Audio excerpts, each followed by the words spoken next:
Muito bom, pessoal. Então hoje vai ser a última pregação que eu vou falar, quer dizer, não vai ser a última, porque eu sempre vou falar sobre discipulado. Mas a gente passou aí por 10 pregações falando sobre discipulado, incentivando os discipulados. E eu acredito que muitos aqui estão participando do discipulado, a maioria da nossa igreja está participando do discipulado, a gente sabe quem está participando, e a gente fica muito feliz que vocês estão engajados nesse, eu não chamo de programa, porque alguns poderiam falar o programa do discipulado. Não, eu acho que o discipulado é uma essência dentro da nossa igreja, é um estilo de vida, é um lifestyle, né? Então nós queremos viver esse lifestyle, esse estilo de vida de discipulado, né? Por isso muitos de nós, a maioria de nós aqui está vivendo a questão do discipulado, né? Eu queria agradecer a dedicação de cada um, mas a gente vai continuar falando sobre o Trinity Lifestyle, só que a gente vai apertar agora outros pontos do estilo de vida da Trinity, né? Então, se você é uma pessoa que está nos visitando, vai ser interessante você ir ouvindo essas pregações, que elas vão sempre falar da cultura, né? Daquilo que a gente vai viver, a Trinity vai respirar todos os domingos, todos os dias na nossa vida. Está muito alto, pessoal? Tá bom o microfone? A luz está muito forte? Eu acho que é essa aqui, ó, que está... É aí mesmo, tá? Aí, apagou. Melhorou? Beleza? Então tá bom. Então a gente vai falar muito sobre essa questão da cultura da igreja, que é o estilo de vida da igreja Trinity. Mas hoje vou falar a última vez sobre discipulado aqui nessa série. E eu quero terminar falando do discipulado, falando sobre essa questão. Mateus, não está funcionando, cara. Mateus.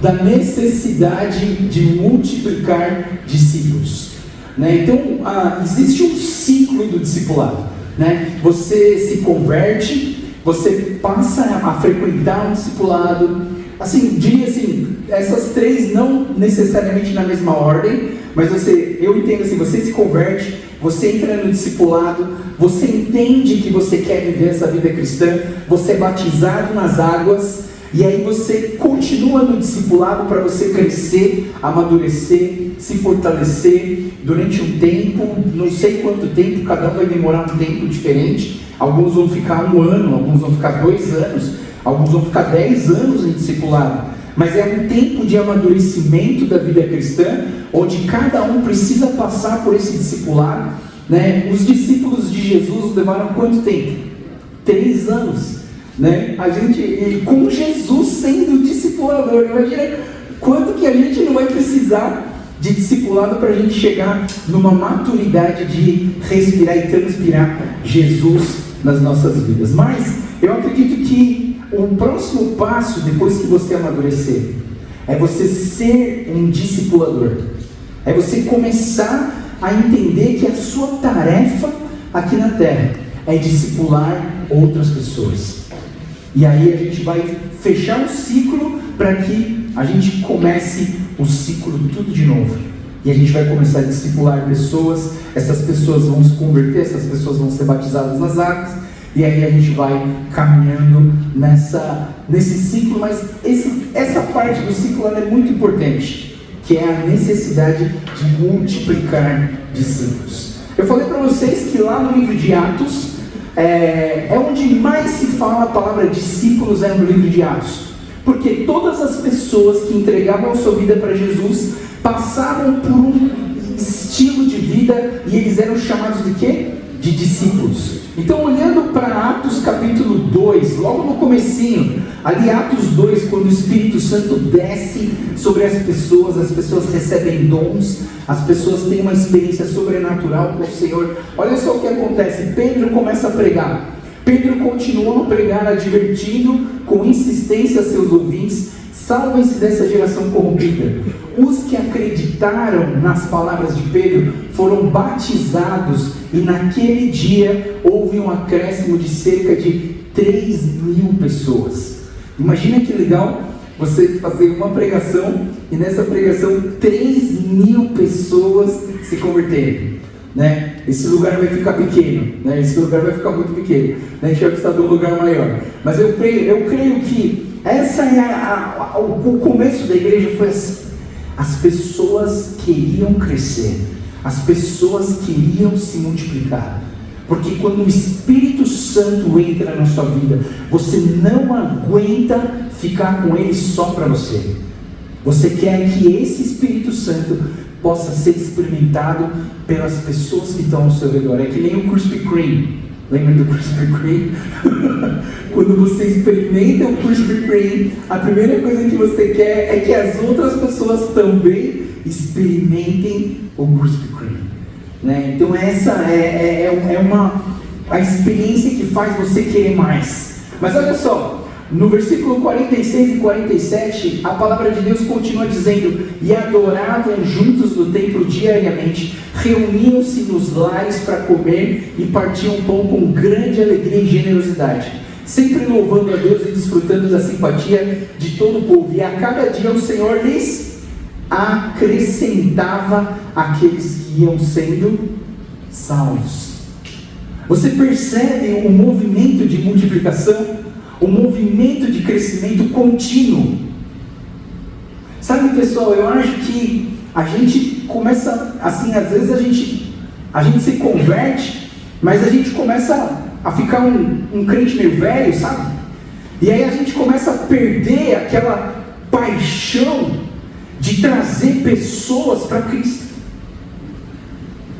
E eu queria que essa letargia, essa dormência espiritual pudesse acabar em nós hoje. Nós queremos ser uma igreja irradiante, uma igreja que brilha a luz de Cristo, que irradia a luz de Cristo, que irradia o poder e a experiência com o Espírito Santo.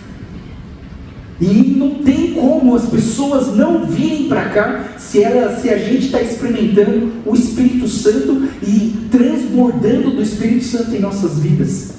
Por isso que o Espírito Santo entra em Atos 2 e a gente vê crescimentos como esses. Mas aí você pensa assim: ah, pastor, mas foi só no começo. Foi só no começo. Aí a gente vai para o capítulo 6 de Atos. Lá em Atos 6, 7 diz assim: assim a palavra de Deus se espalhava, crescia rapidamente o número de discípulos. Em Jerusalém também um grande número de sacerdotes obedecia à fé. Então você percebe que o crescimento não é uma coisa que acontece de vez em quando. O crescimento deveria acontecer mais vezes. Mas qual que é a questão do crescimento? A gente só pode crescer se nós tivermos pessoas para discipular, pessoas para cuidar das pessoas. A gente precisa deixar de ser aquelas criancinhas que só querem receber, só querem comer, só querem se aproveitar, e a gente tem que começar a botar a mão na massa e falar assim: não, eu quero servir. Só que a gente precisa capacitar esses líderes. Tem um livro que chama A Arte de Multiplicar Discípulos. E é interessante que nesse livro, eu li, é um livro bem antigo, mas ele cita um desejo no coração da igreja. Ele fala assim: uma igreja cheia de pessoas que soubessem levar alguém a Cristo, guiando-o passo a passo, desde a conversão até a maturidade em Cristo, levando o convertido a uma vida de completa dedicação, compromisso, frutificação, a um discipulado maduro e que por sua vez repetisse o mesmo processo com outras pessoas. Está vendo o ciclo?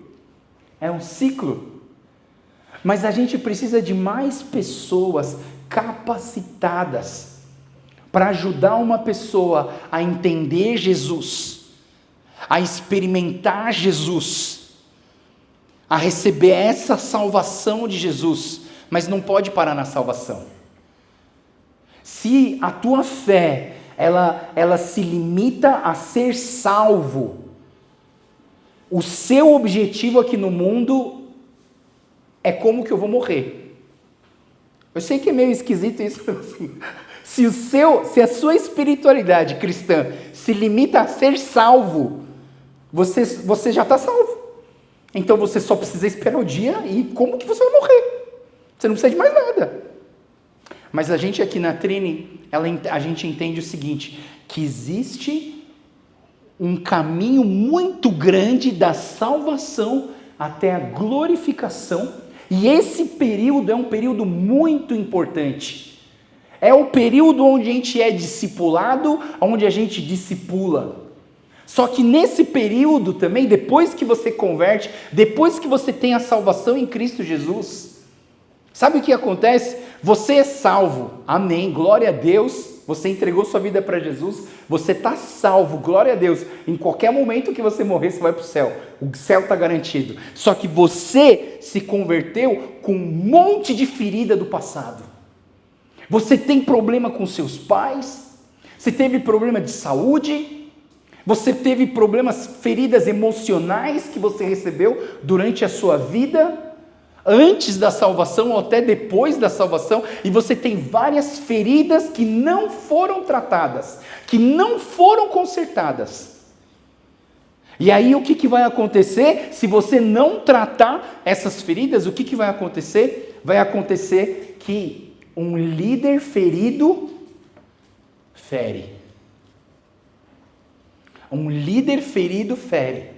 Se nós não trabalharmos a cura espiritual na sua vida, esses líderes que não foram curados, eles vão machucar as outras pessoas. E eu tenho certeza que muita gente aqui, que veio de outras igrejas, sabe do que eu estou falando.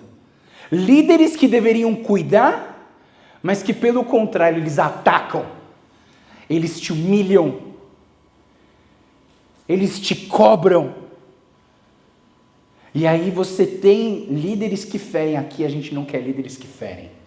Por isso a gente vai trabalhar com a cura e libertação de todos nós da igreja. Mas tem mais. Nesse período que dentre você ser salvo e você ser glorificado, ainda tem um programa aqui, que você, um curso de vida, que você tem que se preparar para trabalhar e para alcançar mais pessoas para Jesus. Por isso nós precisamos nos capacitar para multiplicar. Como que nós vamos ser capacitados? Como? Discipulado. O discipulado é uma chave para nós. Jesus Cristo, a única coisa que Jesus Cristo pediu para nós antes de ir embora, ele estava indo embora, ele estava subindo aos céus, já estava ressurreto, ele estava subindo aos céus, e essa é a última aparição dele para os discípulos. O que ele falou para fazer? Pessoal, por favor, não esquece de fazer cafezinho no final do culto. Será que foi essa a tarefa que ele mandou? Olha, pessoal, estou subindo para o céu, mas não esquece de trazer um pão de queijo para as pessoas. Será que foi isso que Jesus pediu? Não. Jesus estava subindo aos céus e ele falou: vão e façam discípulos de todas as nações, batizando-os em nome do Pai, do Filho e do Espírito Santo, e ensinando eles a obedecer tudo aquilo que eu tenho ordenado, e eu vou estar com vocês até o final dos séculos. Você percebe? Esse Jesus, ele está dando uma tarefa para nós, uma só. A tarefa é discipular. Por isso que nós precisamos discipular, nós precisamos multiplicar as pessoas, porque nós fomos criados para multiplicar. Nós fomos criados para... Pessoal, nós temos as características do Criador. Você foi criado à imagem e à semelhança de Deus. Então você precisa transpirar, você precisa mostrar Deus na sua vida. Veja bem, quando Deus, ele cria o homem, ele disse, agora vamos fazer os seres humanos que serão como nós, que se parecerão conosco, eles terão poder sobre os peixes, sobre as aves, sobre os animais domésticos e selvagens, sobre os animais que se arrastam pelo chão.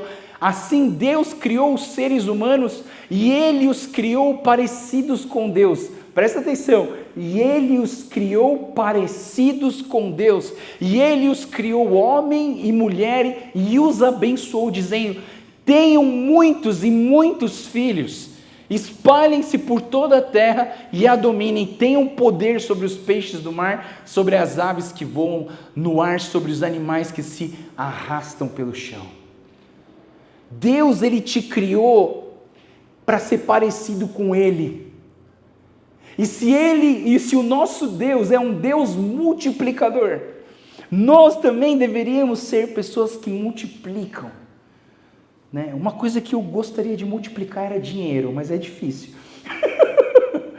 Mas eu tenho experimentado uma multiplicação muito engraçada na minha vida. Eu acho que muitos já sabem aqui, mas eu gosto muito de criar peixe no aquário. Né?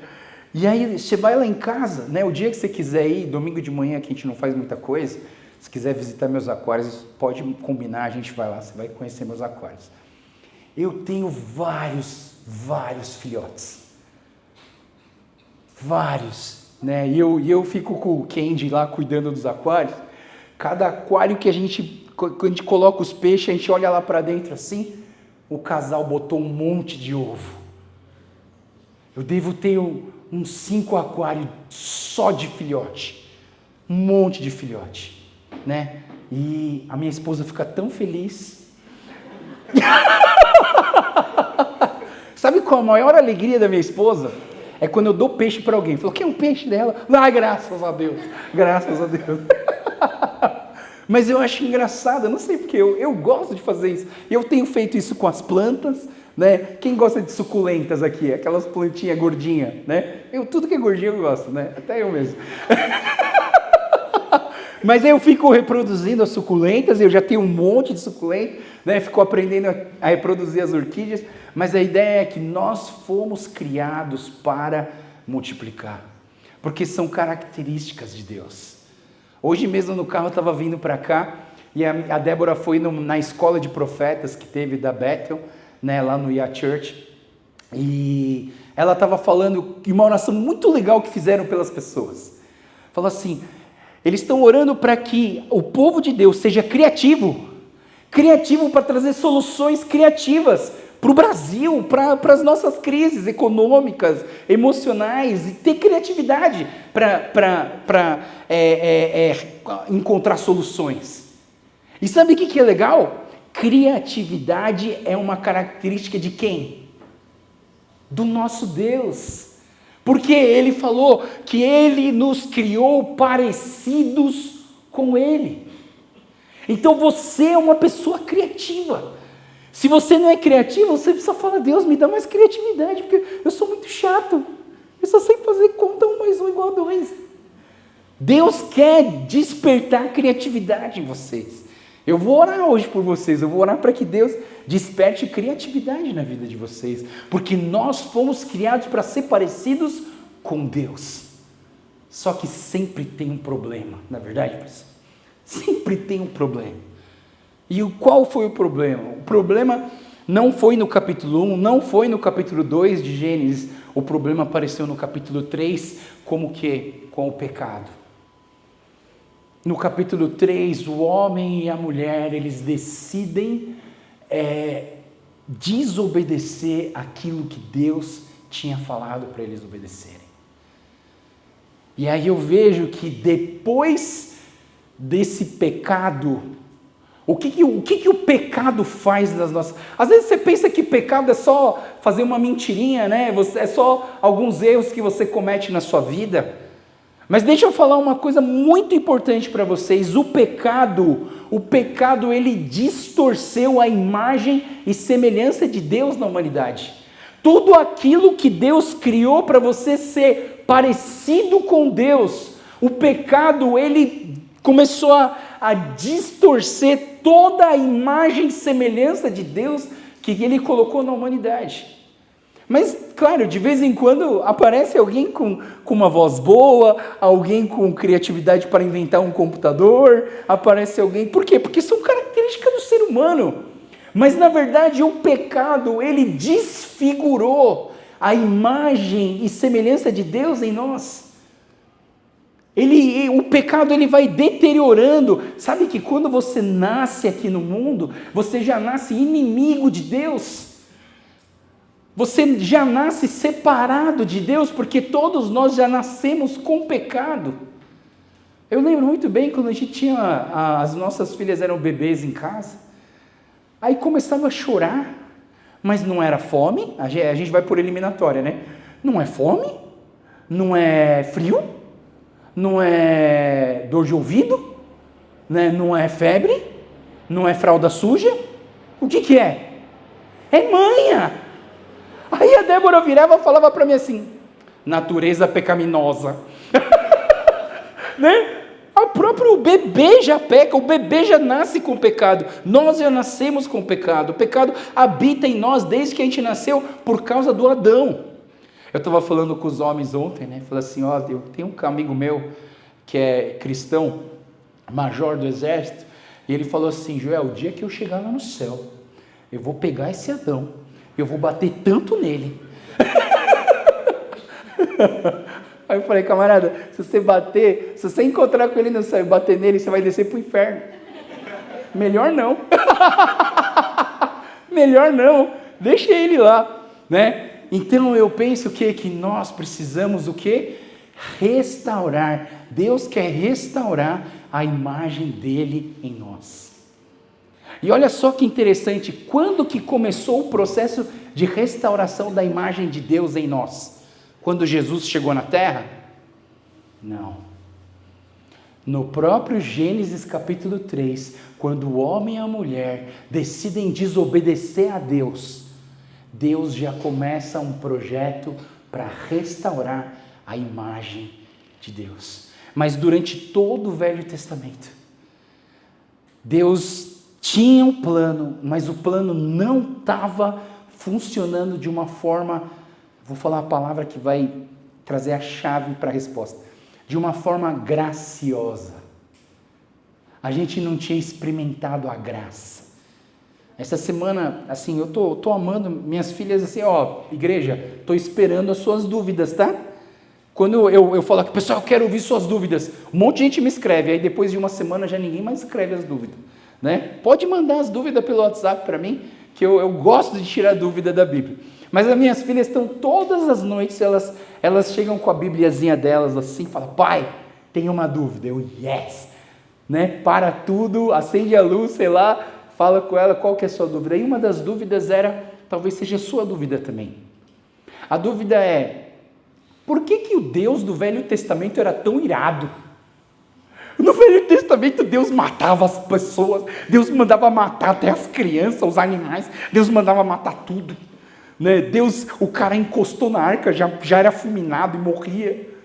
Por que Deus era tão bravo no Velho Testamento? Deus não era bravo no Velho Testamento. Deus continua sendo, a Bíblia fala que Ele é o mesmo ontem, hoje e será para sempre. Deus não muda. Só que o que acontece é que no Velho Testamento eles ainda não tinham experimentado o tempo da graça. Jesus ainda não tinha chegado, Jesus ainda não tinha completado a sua missão na cruz, para que nós pudéssemos ter a graça. O que é a graça? A graça é algo que você ganha sem merecer. A graça é a salvação em Cristo Jesus. Você não merece a salvação, mas Deus te dá a salvação. É graça. No Velho Testamento não tinha a graça. Eles não experimentaram a graça. As pessoas eram salvas pela fé. Quando você vai lá em Hebreus 11, fala que Abraão foi salvo pela fé. Eles creram. Para você ser salvo no Velho Testamento, você precisava ter uma crença muito verdadeira. E a crença era expressa como? Através da obediência. E nós, seres humanos, somos pessoas extremamente desobedientes. E Deus ainda queria restaurar. E aí Deus manda o próprio Filho para conseguir restaurar a imagem de Deus em nós. Deus quer nos restaurar. A pergunta é, como? Como que esse Deus vai nos restaurar? Como que Ele vai fazer isso? E aí eu vou trazer um texto que eu creio que ele traz para a gente essa ideia, o início da restauração que Deus está fazendo sobre as nossas vidas. Lá no Evangelho de João, Jesus Cristo tinha morrido na cruz, Ele morreu na cruz por nós, Ele ressuscitou no terceiro dia, e Ele começa a aparecer para os discípulos. E lá no Evangelho de João tem uma aparição que diz assim: então Jesus olhou, Ele estava com os discípulos, Jesus disse de novo, que a paz esteja com vocês, assim como o Pai me enviou, eu também envio vocês. E depois soprou sobre eles e disse: recebam o Espírito Santo. Nós não podemos deixar o Espírito Santo de lado. Igreja Trini, essa igreja não vai deixar o Espírito Santo de lado. A gente vai ter cuidado e protocolos para trabalhar dons do Espírito Santo, mas a gente não vai deixar o Espírito Santo de lado. O Espírito Santo vai agir e fluir no nosso meio livremente. E aí olha só a restauração. Quando Deus ele faz o homem, ele pega o barro, ele modela o barro e ele faz o quê? Ele assopra o Espírito Santo vivificador naquele barro que vira um ser humano vivente, que vira a imagem e semelhança de Deus aqui na terra. O que Jesus está fazendo agora na vida dos discípulos? Jesus está assoprando de novo para que eles recebam o Espírito Santo de Deus. Você precisa receber o Espírito Santo de Deus. O vento do Espírito Santo precisa soprar na sua vida. Você precisa ter uma experiência sobrenatural com o Espírito Santo na sua vida. Porque essa experiência do Espírito Santo, ela vivifica as nossas vidas. Efésios diz que nós estamos mortos nos nossos próprios delitos e pecados, mas o Espírito Santo, ele vivifica as nossas vidas. E aí Jesus ele fala assim: o Pai me enviou e eu também envio vocês. Envio para onde? Jesus, você está enviando para onde? Para onde que você está enviando? Vão e façam discípulos de todas as nações, batizando-os em nome do Pai, do Filho e do Espírito Santo, e ensinem esses novos discípulos a obedecerem a todas as ordens que eu lhe dei. A grande comissão.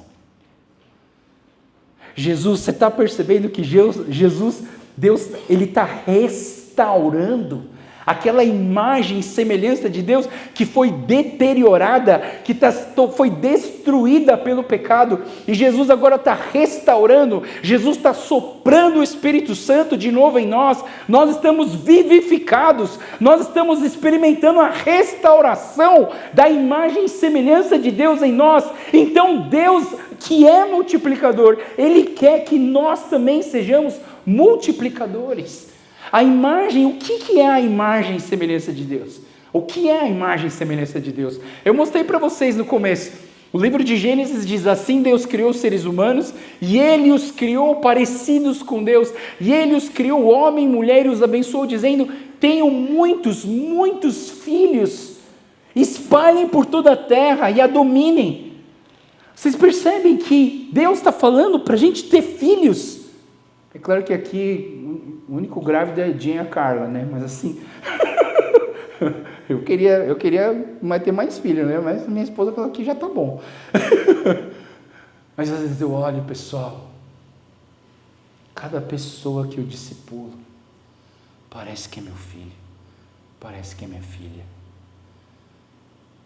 O investimento que a gente faz nas pessoas, parece que eles se tornam nossos filhos. Quando eu oro por vocês, pela Igreja Trini, quando eu oro por vocês, eu oro com a mesma intensidade que eu oro pelas minhas filhas. E Deus, Ele vai multiplicando os filhos nas nossas vidas. À medida que você amadurece, que você toma sobre si a responsabilidade de cuidar das pessoas, você vai ganhando mais e mais filhos. Não foi interessante no retiro dos jovens? Quando o Alex foi lá ajudar na cozinha, as nossas clássicas olhares, agora você é meu filho, eu vou cuidar de você. Isso é igreja. A igreja é uma grande família. A igreja é uma grande família. E nós, eu preciso falar isso para você, porque a gente vai fechar essa pregação com isso. A gente precisa entender por que você foi criado aqui na terra. Por que você foi criado? Às vezes as pessoas têm uma dúvida em si mesmas. Por que será que Deus me criou? Qual o objetivo da minha criação? E eu digo para vocês que quando você lê a palavra de Deus, você entende que a humanidade foi criada para glorificar a Deus. Nós fomos criados para glorificar a Deus. Nós fomos criados para adorar a Deus. Uma vez eu quebrei a cara, eu estava fazendo um estudo bíblico e aí um professor falou assim, Joel, Deus precisa da gente para ele ser Deus. Eu falei, claro, mas como que ele vai ser Deus se não tem quem adorar ele? E ele falou, não, Joel, Deus não precisa da gente. Deus não precisa da gente, Deus quer a gente. Deus não precisa da gente. Sabe, pessoal, às vezes a gente tem um olhar muito utilitarista da coisa, né? Eu vou ter filho para eles trabalharem para mim. Não, você precisa de funcionário, cara, você não precisa de filho. Deus criou o homem e a mulher para andar com ele, para adorar ele, para viver com ele. Deus não criou funcionários para ele ser o patrão de nós. Deus criou filhos e filhas para andar junto com ele.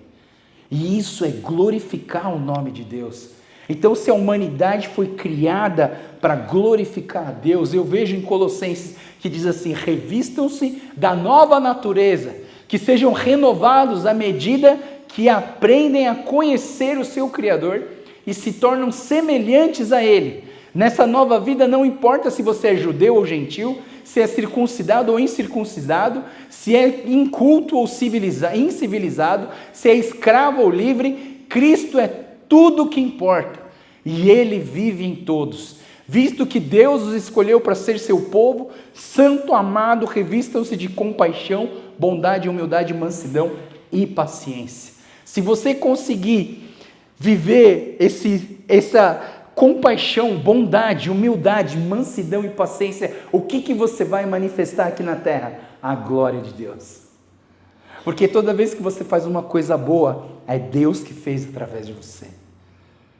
Toda vez que você faz uma coisa ruim, foi você mesmo que fez, tá? Mas toda coisa boa que a gente faz, foi Deus que fez em nós. E Deus nos criou para ser parecidos com Ele.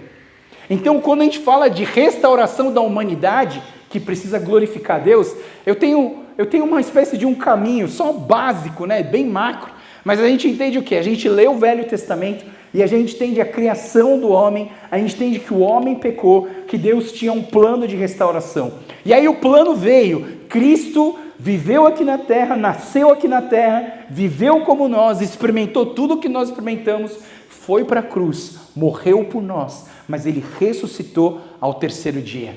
Mas Jesus falou assim, não vai ficar só por aí não, eu vou enviar para vocês o Espírito Santo, e aí o Espírito Santo desce sobre nós. E o que nós viramos quando o Espírito Santo desce sobre nós? Nós viramos a igreja de Cristo. Para quê? Para que nós viramos a igreja de Cristo? Para ser parecidos como Jesus. Estou com saudade do Johnny, mas assim, foi o nosso Jesus no Dia das Crianças. Mas nós precisamos entender que todo esse processo nos leva ao quê? A sermos mais parecidos com Jesus Cristo, a viver mais parecidos com o Criador.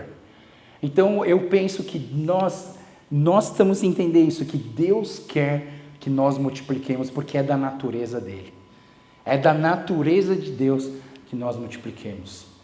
E eu não sei se você lembra, mas a pastora Priscila, minha prima, ela pregou aqui ano passado, foi esse ano? Foi esse ano, bem no comecinho, né? E olha que interessante, a Priscila trouxe uma palavra profética para a nossa igreja. E eu não sei se você lembra dessa palavra profética. Mas se você não lembra, a gente vai te lembrar. para você lembrar daquilo que Deus trouxe como uma palavra profética sobre as nossas vidas. Se abrirem o som, né? Eu creio que para essa igreja Deus está levantando muitos pais e mães espirituais. Não é à toa que às vezes tem pessoas até mais velhas aqui. E eu lembro que eu recebi essa palavra para o meu marido e Deus falou que Ele colocava pessoas que iam ser como pai e mãe para muitos outros. E que eu sinto isso para essa igreja. E eu sinto também que onde tem pai e mãe, vai começar a vir jovem e adolescente. Porque hoje em dia, infelizmente, a gente conhece muitos jovens e adolescentes que não têm pai e mãe presente. Até tem pai e mãe, mas não é presente ou não está dando uma direção e criando os filhos no caminho do Senhor. E a gente viu isso acontecendo na nossa igreja. A gente começou a igreja, tinha pessoas mais velhas, mais experientes, mais maduras.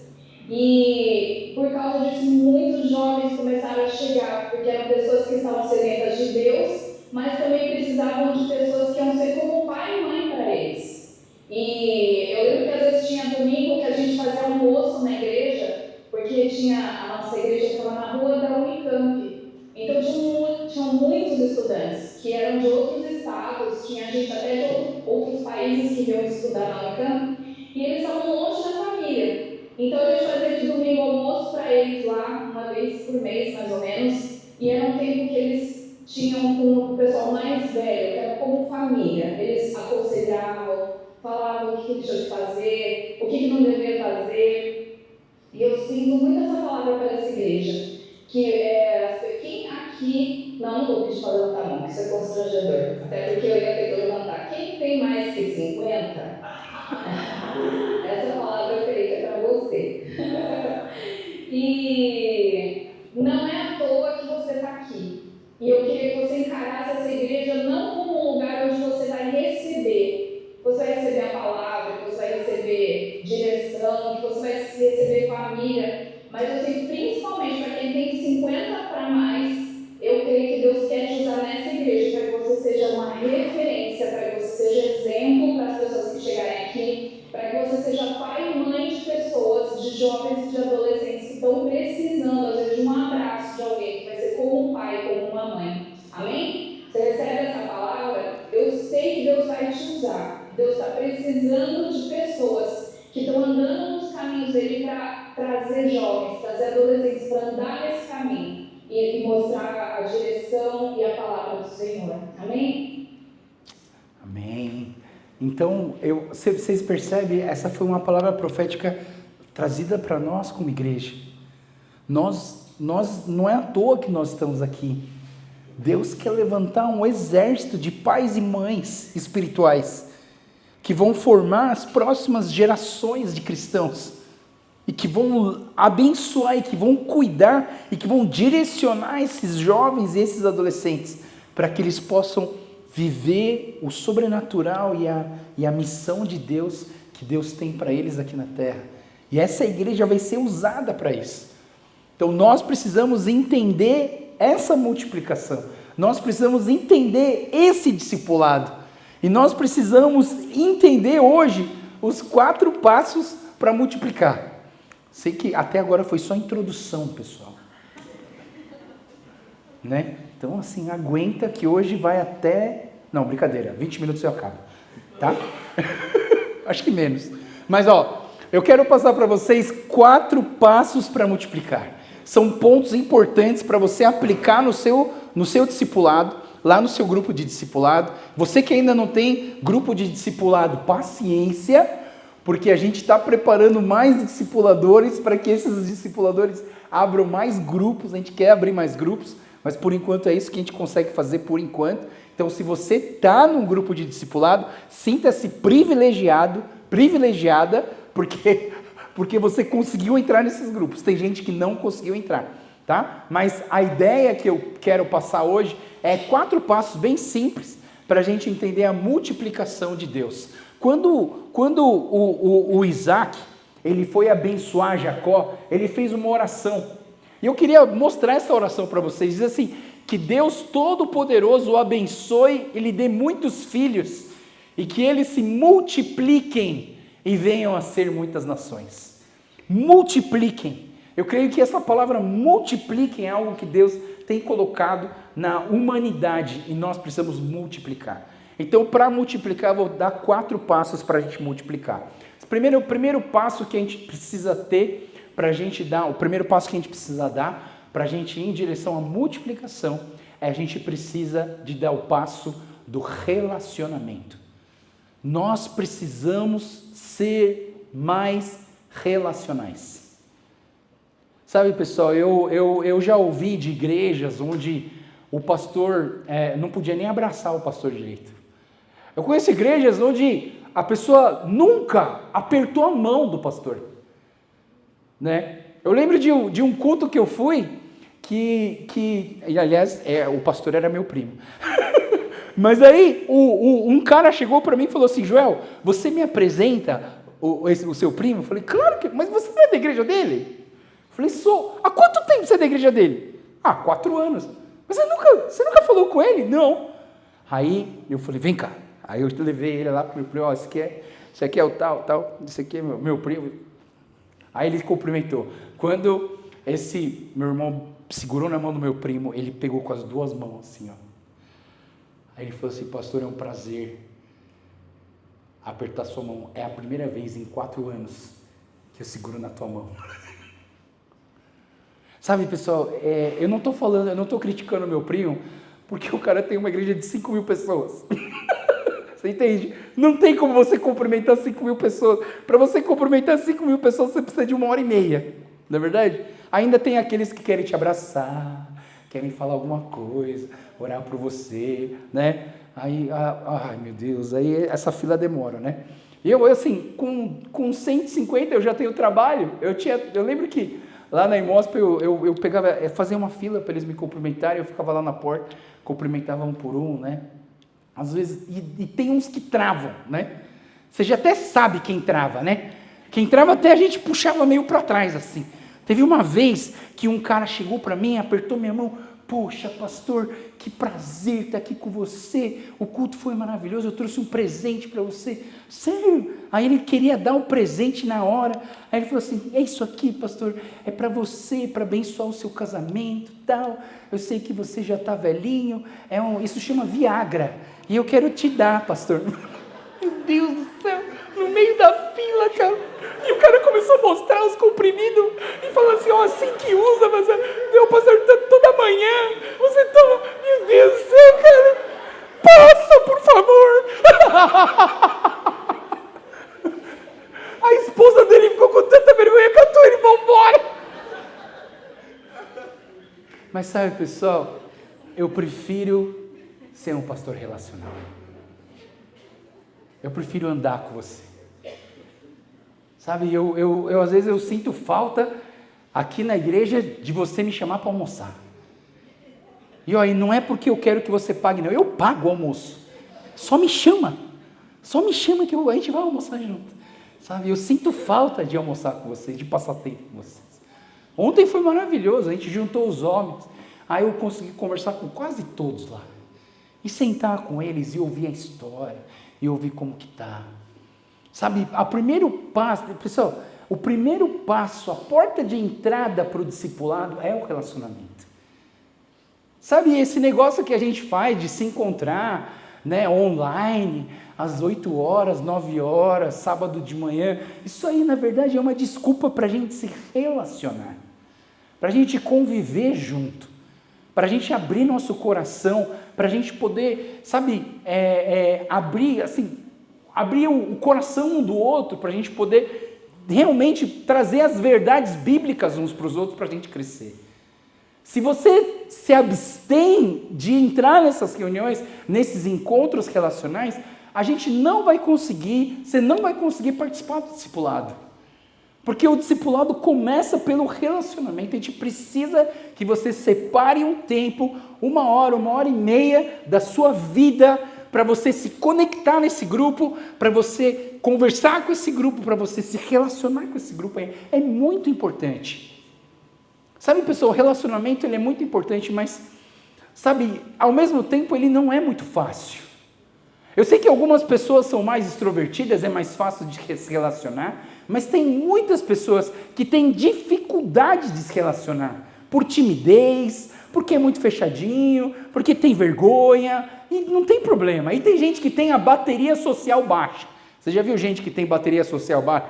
Né? Tá no meio de muita gente, chega uma hora o cara vaza, saia francesa. Já viu saia francesa? Né? Ninguém percebe, já foi embora. Né? Mas é porque a bateria social é baixa e não tem problema. Mas a gente precisa entender, se você quer uma transformação, se você quer ver transformação na vida dos seus irmãos, a gente precisa se relacionar. Sabe, pessoal, deixa eu fazer um exercício com vocês. Vira para a pessoa que está do seu lado, não pode ser da sua família, tá? Vira para a pessoa que está do seu lado e fala assim, Jesus te ama. Vira para outra pessoa, fala assim, Jesus te ama.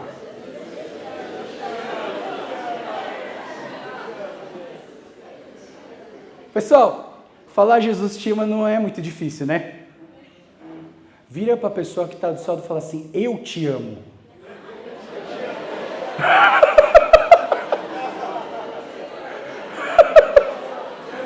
Pessoal. Volta aqui. Na verdade, eu ia fazer esse exercício, era para ser difícil, pessoal. Só que essa igreja está tão conectada que fica fácil. Né? Eu queria ver você fazer isso com alguém na rua. Né? Você vai encontrar com alguém na rua, não é difícil você falar, ó, Jesus te ama, hein? Vai lá na padaria pegar um pão, pega o pão na chapa, fala o cara que tá o chapéu, ó, Jesus te ama. Tranquilo, não é? Agora chega pro chapeiro do pão na chapa e fala assim, eu te amo. Pior que eu já fiz isso uma vez. Eu fui comer o pão na chapa, né? Lá na minha época da escola, a gente chamava de X-miséria, o pão na chapa. Não tinha X nenhum, né? É o X-miséria. Aí chegava lá, deixa eu ver o X-miséria. Aí, beleza. Aí eu falava assim, deixa eu falar um negócio pra você. O quê? Eu te amo. Aí o cara me olhava de lado assim, ei, sai fora. Mas é muito mais difícil você falar, eu te amo, do que falar, Jesus te ama. Jesus te ama é como se você jogasse um presentinho, esse aqui é o presentinho. Quando você fala, eu te amo, você fala assim, eu sou esse presente. Eu quero te abençoar. Eu quero te amar. Eu quero cuidar de você. Sabe, pessoal, o relacionamento é isso. É fácil você jogar um Jesus te ama. É mais difícil você dizer, eu te amo. Porque para você falar, eu te amo, você vai querer conhecer mais as pessoas. Mas se você não se relaciona, não tem como conhecer. Não tem como você dizer, eu te amo. Por isso que o relacionamento, muitas vezes, ele é tão difícil. Né? E dentro desses relacionamentos, pessoal, eu penso assim, quando nós temos grandes amigos, pessoas que são próximas a nós, a gente precisa dessas pessoas. E aí, dentro desse grupo, e eu digo do discipulado, nesses lugares a gente precisa falar verdades de dentro para fora. Você sabe o que é verdades de dentro para fora? Existem verdades de fora para dentro. Existem verdades que vêm de dentro para fora. Eu vou falar primeiro da verdade de fora para dentro. Sabe, uma verdade de fora para dentro, na verdade, é quando você nunca viu a pessoa na sua vida, isso geralmente acontece no trânsito, ela faz uma barbeiragem e você começa a falar assim, que negócio é esse? Você está fazendo tudo errado. Aí, claro que você não fala nessas palavras, tem uns palavrões no meio, né? Aí você xinga, tal, assim. Aí você pensa assim, você corrigiu essa pessoa? Ela pegou aquilo que você falou e transformou numa verdade que mudou a vida dela? De jeito nenhum. Ela ficou com mais raiva de você. Porque a verdade veio de fora para dentro. Você nunca se relacionou com essa pessoa, aí você vai lá e dá uma dura para ela e fala assim, que na igreja não pode vir vestido desse jeito, não. A pessoa veio pela primeira vez na igreja. Você nunca viu essa pessoa, ela está entrando, sai do elevador, chega ali, você já chega para ela, essa igreja aqui não pode vestir esse tipo de roupa, não. Camisa do Palmeiras aqui, não, brincadeira. Você fala, sabe, você já chega você nem conhece a pessoa, você já vem e já dá uma correção em cima dessa pessoa. Isso é verdade de fora para dentro. A verdade de fora para dentro mata. Mas a verdade que vem de dentro para fora, ela traz vida. É que nem o ovo, né, pessoal? O ovo, quando você quebra de fora para dentro, vira omelete. Quando o ovo quebra de dentro para fora, é vida. É um pássaro que nasce. Você entende o que eu estou falando? Então, como que a gente faz para a gente viver essa questão de a verdade de dentro para fora? É assim, começa pelo relacionamento. Primeiro, antes de você corrigir alguém, se relaciona com essa pessoa. Demonstra amor incondicional. Faz algo por essa pessoa que não tem como ela retribuir. E quando você ama incondicionalmente, isso aí é relacionamento. Relacionamento. E se você consegue se relacionar com essa pessoa, você consegue corrigir ela e ela continua te amando. Quando eu dou bronca na minha filha, às vezes ela faz coisa errada, eu dou bronca nela. Depois de 5 minutos ela está me abraçando. Por quê? Porque ela sabe que eu amo ela. Ela sabe que eu amo ela. E a verdade que eu trago para ela é uma verdade de dentro para fora, não de fora para dentro. Então nós precisamos, dentro do discipulado, trabalhar esse lado do relacionamento. Uma coisa muito legal do relacionamento também é que dentro desse relacionamento nós podemos ser alertados pelos pontos cegos. Você sabe o que é um ponto cego? Ponto cego é um lugar na sua vida que você não consegue enxergar, por isso que ele é cego. Você não consegue enxergar. Uma vez eu estava saindo da minha casa e eu tenho que descer a ponte do Aricanduva para entrar na Marginal. E aí quando você entra de assim, você quer pegar a última pista da esquerda. Só que quando você quer entrar fazendo a curva desse jeito, os carros que vêm para cá estão no ponto cego. E aí quando eu fui entrar, um carro me deu uma buzinada. Bah! Eu falei, meu Deus, o que aconteceu? O carro estava no ponto cego. E aí, quando você tem, por isso que eu não tinha Débora lá no meu carro, porque senão ela ia ver, né? Ela ia ver o carro e ela falou, Joel, tem um carro vindo lá na outra pista. No relacionamento, você tem a oportunidade de avisar os pontos cegos das pessoas. Tem áreas da nossa vida que a gente não percebe que está dando errado. Mas os nossos amigos que se relacionam com a gente, eles vão nos alertar. Se você ama essa pessoa, se você é Tito para essa pessoa, lembra do Tito que eu falei para vocês? Se você é Tito para essa pessoa, você tem que alertar elas. Se elas estão fazendo alguma coisa que vai prejudicar a vida delas, vocês precisam alertar elas. Isso é relacionamento. Segundo passo é a revelação. Para a gente multiplicar, a gente precisa revelar Jesus para as pessoas. Você lembra daquele paralítico que quando chegou ele queria chegar perto de Jesus, só que a casa estava cheia e Jesus estava lá no meio, não tinha como o paralítico chegar perto de Jesus? O que os amigos do paralítico fizeram? Pegaram o paralítico, levaram para o teto, abriram um buraco no teto, desceu que nem uma missão impossível, desceu ali na frente de Jesus, eles colocaram o amigo dele na frente de Jesus. Para quê? Para revelar Jesus na vida desse paralítico. O discipulado serve para isso. O discipulado serve para revelar Jesus nas nossas vidas. Quando João Batista, que era aquele cara que batizava as pessoas no Rio Jordão, ele era primo de Jesus, mas ele batizava e ele estava esperando o Messias chegar. Quando apareceu Jesus, ele falou, vejam, é o Cordeiro de Deus que tira o pecado do mundo. Ele viu Jesus. E quando ele viu Jesus, muita coisa na vida dele mudou, o propósito na vida dele mudou, muita coisa na vida dele mudou. As pessoas que entram no discipulado, elas são transformadas porque Jesus se revela lá dentro. Mas como que Jesus se revela dentro do discipulado? Nós somos a revelação de Cristo para as pessoas. Nós somos a revelação de Cristo para as pessoas. As pessoas vão ver algo diferente em nós. Elas vão ver algo diferente nas nossas palavras. Elas vão ver algo de diferente nas nossas atitudes. E aí a gente vai revelar Jesus um para o outro. E eu não estou falando que tem um pastor em cada grupo de discipulado, de jeito nenhum. você, sendo cristão, você pode revelar Jesus na sua vida.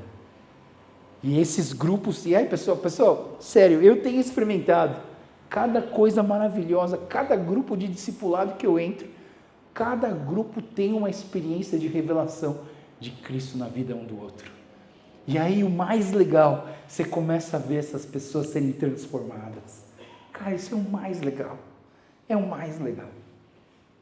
Sabe, pessoal, se tem uma coisa que me deixa alegre nessa igreja, é ver pessoas sendo transformadas pelo poder de Cristo Jesus. Isso é algo inegável nessa igreja. Nós vemos pessoas sendo transformadas de dentro para fora, vendo e sendo revelado Cristo na vida delas.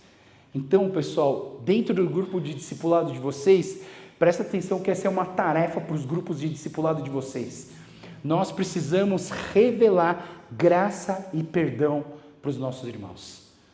Se Jesus, ele mostrou graça e perdão para nós, nós precisamos ensinar, manifestar, revelar graça e perdão na vida dos nossos irmãos, amém? Então, o primeiro passo é o relacionamento, o segundo é a restauração e o terceiro passo é a restauração. Existe uma restauração que precisa acontecer para que nós possamos multiplicar. Para multiplicar precisa de uma restauração. Nós precisamos, e aí a primeira coisa que eu penso na restauração, né, eu falei para vocês que nós somos a imagem de Deus, a imagem e semelhança de Deus, mas o pecado, ele distorceu a imagem e semelhança de Deus em nós. Então nós precisamos ser transformados, nós precisamos ser restaurados. É como um carro quebrado. O carro quebrado chega na oficina, aí o que acontece? A gente precisa achar o problema. Achou o problema, troca a peça, ou conserta a peça, para que ele seja restaurado e volte a funcionar como ele funcionava antes, ou como ele deveria funcionar. Então, primeira coisa que nós precisamos ter para poder multiplicar discípulos, nós precisamos ter um coração educável, um coração vulnerável. Sabe o que é ter um coração educável? Coração educável é quando alguém quer te ensinar alguma coisa e você fala, não, legal, quero aprender. Sabe, tem gente que acha que já sabe de tudo. Aí você vai falar um negócio para ele, não, eu já sei. Aí você teve, não, eu já sei. Não, eu queria falar um negócio, não, eu já sei. Essas pessoas, de uma certa maneira, o que elas estão fazendo? Elas estão se fechando. Mesmo que você saiba, você precisa ter a humildade de ter um coração educável e querer aprender alguma coisa com isso. Sabe, nós precisamos ter esse coração educável para ser restaurado. Se você não tiver esse coração que pode ser moldado, você não vai ser moldado, você vai continuar do jeito que você está.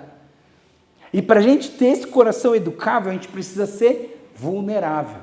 A gente precisa mostrar as nossas dificuldades. Então a gente precisa ser vulnerável. Então quando você tem esse coração educável, você se torna um agente de transformação. E quando todo mundo no discipulado é um agente de transformação, Deus usa as nossas vidas, Deus usa os nossos testemunhos para que outras pessoas sejam transformadas pelo poder de Deus. Então, a gente precisa entender uma matemática de Deus que ela é, assim, ela é contra a nossa lógica. A lógica de Deus é, quanto mais eu ganho, mais eu fico rico, certo? Quanto mais eu ganho, mais vida eu tenho. Essa é a lógica do ser humano. Mas a lógica de Deus é, quanto mais eu perco, mais eu ganho. É perder para ganhar. Eu lembro que toda vez tinha um programa na televisão chamado Perder para Ganhar, né? E sempre que tinha esse programa, a minha esposa falava, Joel, senta aqui comigo. Aí eu corria para a sala, sentava na sala, falei, o que foi? Assiste isso aqui comigo. Eu falei, o que é? Era o programa Perder para Ganhar. Aparecia um monte de gordinhos. Quanto mais peso eles perdiam, mais eles ganhavam de pontuação. Perder para ganhar, você entendeu? Aí a Débora começava a perder. Joel, senta aqui para assistir comigo. Sempre ela gritava, Joel, né? Perder para ganhar. Sabe, pessoal, a gente precisa entender a lógica de Deus é essa. A gente precisa perder a nossa vida. A gente precisa perder a nossa vida. Olha só, versículo de Mateus 10, 39 diz assim: quem achar a sua vida, perdê-la-á. Mas quem perder a sua vida por amor a mim, achá-la. Então, na verdade, o que nós precisamos entender? Que nós precisamos ajudar as pessoas e a nós mesmos a perder a sua vida para encontrar a nossa vida em Cristo Jesus, que é muito melhor. Nós precisamos perder a nossa vida aqui na terra para achar a nossa vida em Cristo Jesus, que é muito, muito melhor. Então, no nosso discipulado, a gente está ajudando um ao outro a morrer. Parece esquisito, né? Mas a gente está ajudando um ao outro a morrer para si mesmo, para viver Cristo em sua vida. Paulo chega em Gálatas 2:20 e ele fala: vivo não mais eu, mas Cristo vive em mim, e o viver que agora vivo, vivo pela fé em Cristo Jesus, que se entregou e morreu por mim. Nós precisamos encontrar a nossa vida em Cristo Jesus, perdendo a nossa vida aqui na terra. Então, a gente precisa entender um negócio que eu falo que o discipulado é o ministério da lapidação. Sabe o que é uma lapidação? Você pega um pedaço de madeira, você vai lapidando, pega uma faquinha e você vai cortando até transformar em alguma coisa, certo? Né? Eu lembro que uma vez eu tive uma visão de Deus, né? Era uma líder da equipe de louvor de um acampamento, e Deus me deu essa visão, que ela estava sendo lapidada por Deus, e Deus estava fazendo dela uma flauta, e essa flauta, Deus ia soprar através dessa flauta, e ia sair sons de adoração maravilhoso, que ia levar muitas pessoas à verdadeira adoração. Deus me fez ver isso e falar para ela, que Deus queria usar a vida dela, mas ela precisava deixar Deus lapidar a vida dela. Deixa eu contar um negócio para vocês. Quando você olha para isso aqui, o que você vê? Uma pedra, certo? Você vê uma pedra? Isso aqui é uma pedra de 5 metros. Isso aqui é um negócio que chama mármore Carrara. O mármore Carrara é uma pedra que se faz escultura. Mas quando você olha para essa pedra, o que você vê? Você só vê uma pedra. E lá nos anos de 1400, um artista pegou uma pedra dessa para esculpir, mas ele não conseguiu fazer nada com ela. E aí ela ficou guardada num canto, ninguém sabia o que era aquilo ali. Aí chamaram essa pedra de O Gigante, porque a pedra tinha 5 metros de altura. E aí a pedra ficou lá durante 40 anos largado lá, até que apareceu um cara chamado Michelangelo. E o Michelangelo, quando ele bateu o olho nisso aqui, ele não viu uma pedra. Quando o Michelangelo bateu o olho nisso aqui, ele viu Davi. E eu tirei a parte que é um pouco esquisita, que eu não podia deixar isso aparecer aqui na igreja, né? Então, eu pedi para a Teté, corta fora, não é corta fora, só esconde. Mas olha que interessante, pessoal, o Michelangelo, quando ele bateu o olho nessa pedra, ele não viu uma pedra, ele não viu o gigante. Pelo contrário, ele viu o Davizinho, que ganhou do gigante. Quando ele constrói essa estátua, ele enxerga o Davi dentro dessa pedra. E ele começa a lapidar essa pedra, ele começa a tirar aquilo que não é necessário, e começa a ficar só o que é essencial. Mas quando você lapida, quando você bate na pedra, aquilo dói. E sabe, pessoal, nós vamos passar por momentos muito difíceis nas nossas vidas. Nós vamos passar por provações muito difíceis na nossa vida. Nós vamos passar por momentos de perda. Nós vamos passar por momentos de frustração. Nós vamos passar por momentos de dívida. Nós vamos passar por momentos de crises emocionais. E todas essas crises são momentos onde a gente está lapidando e tirando aquilo que não é necessário. Deus está moldando você, Deus está lapidando você, porque Ele enxerga em você a imagem e a semelhança dEle aqui na terra. Michelangelo não olhou uma pedra, ele olhou Davi. E ele foi esculpindo, e ele foi tirando pedra, e ele foi tirando pedra, até chegar numa das esculturas mais belas que foram construídas por um ser humano. Deus está fazendo uma obra maravilhosa na sua vida. Talvez seja por isso que você passa por tantos momentos difíceis. A gente passa por muitos momentos difíceis, mas Deus nunca te desampara. Deus nunca te abandona, é promessa dEle. Ele falou, vão e façam discípulos. Eu estarei com vocês até o final dos tempos. Ele não vai te abandonar. Segura na mão dele e continua buscando. O último passo para a gente multiplicar é o reposicionamento.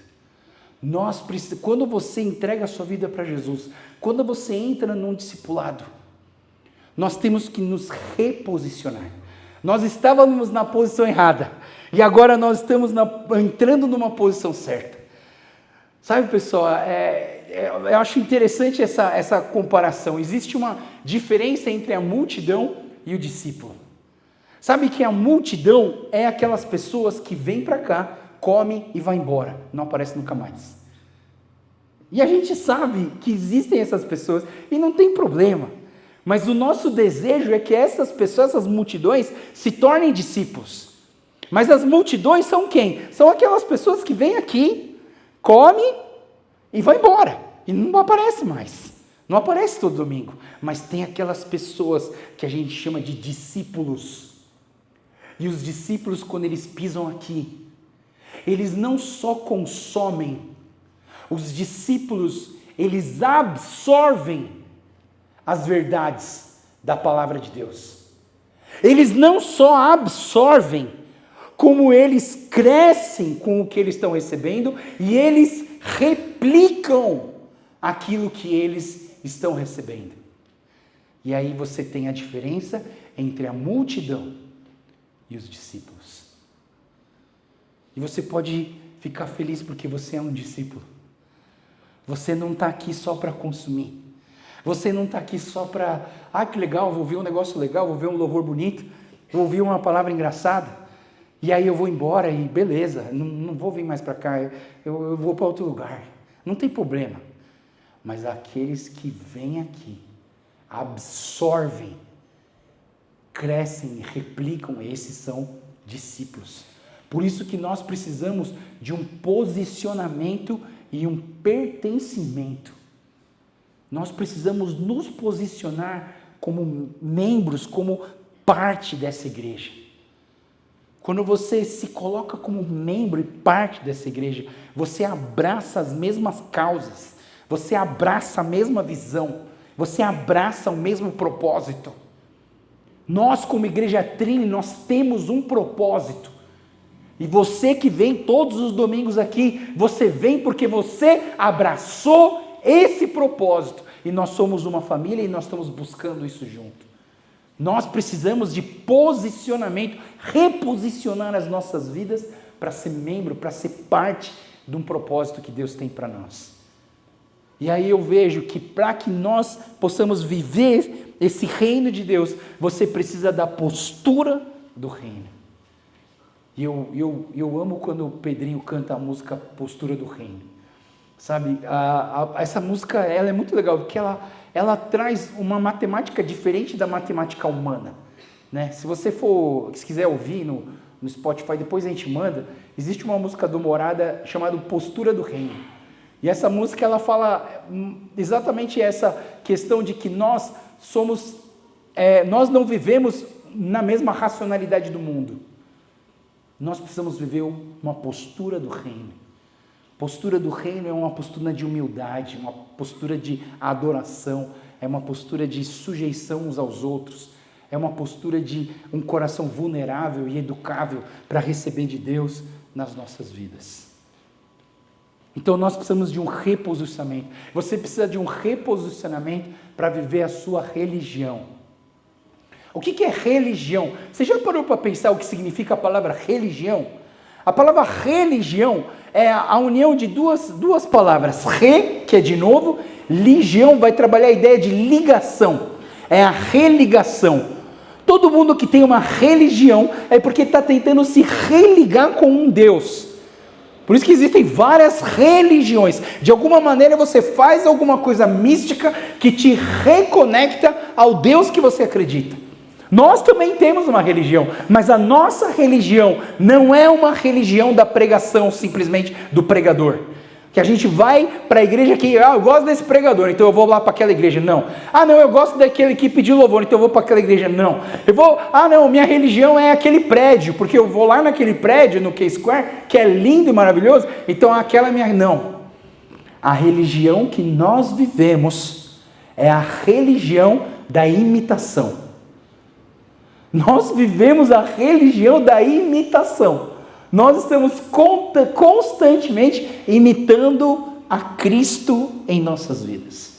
Nós estamos imitando um ao outro para ser imitadores de Cristo. 1 Coríntios capítulo 11 Paulo diz, sede meus imitadores, como também eu sou de Cristo.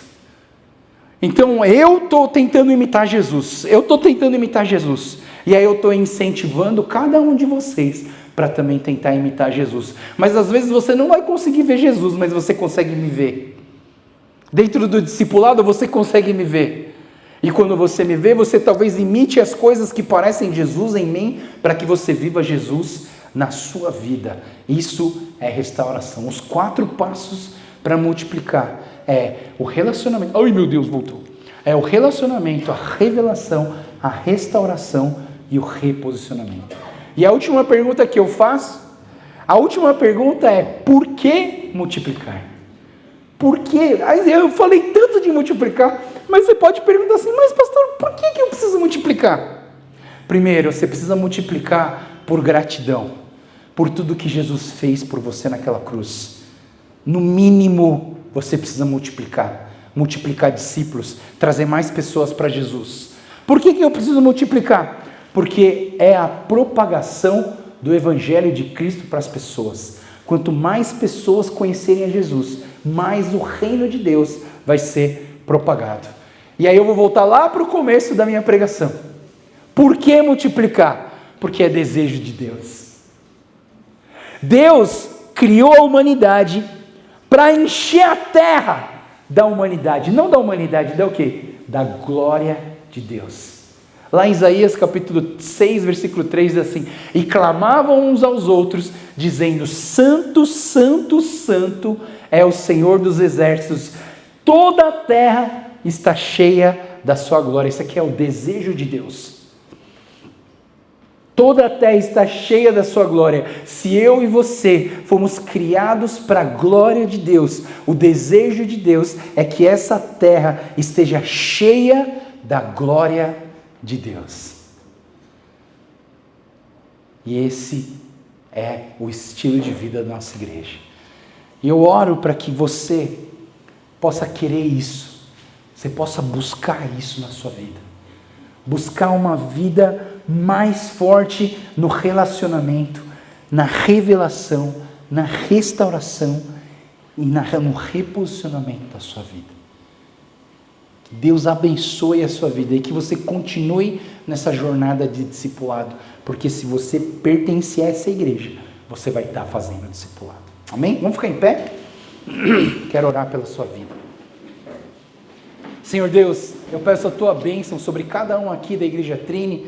Peço que o Senhor derrame graça, que o Senhor conduza cada um aqui com teu Espírito Santo, com a tua presença, com a tua palavra. Enche-nos, Pai, da tua graça, do teu amor. Que o Senhor possa nos ensinar, Que o Senhor possa nos ensinar a relacionar melhor com as pessoas. Que o Senhor possa nos revelar Cristo para nós e através de nós.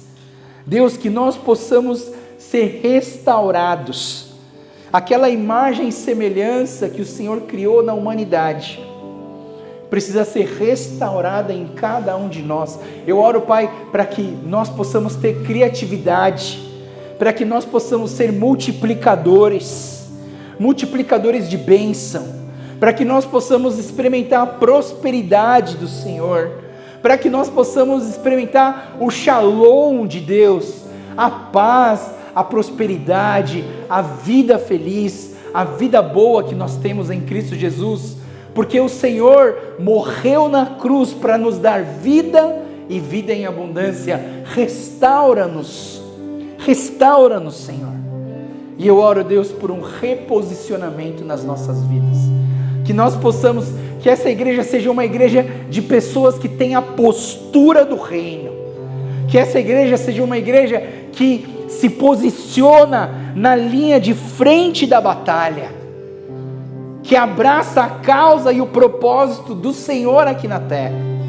Obrigado, Jesus, porque o Senhor tem nos dado o privilégio de viver uma igreja que se baseia no discipulado. Que o Senhor nos fortaleça e nos anime cada vez mais para viver esse discipulado em nossas vidas. Em nome de Jesus. Em nome de Jesus. Amém.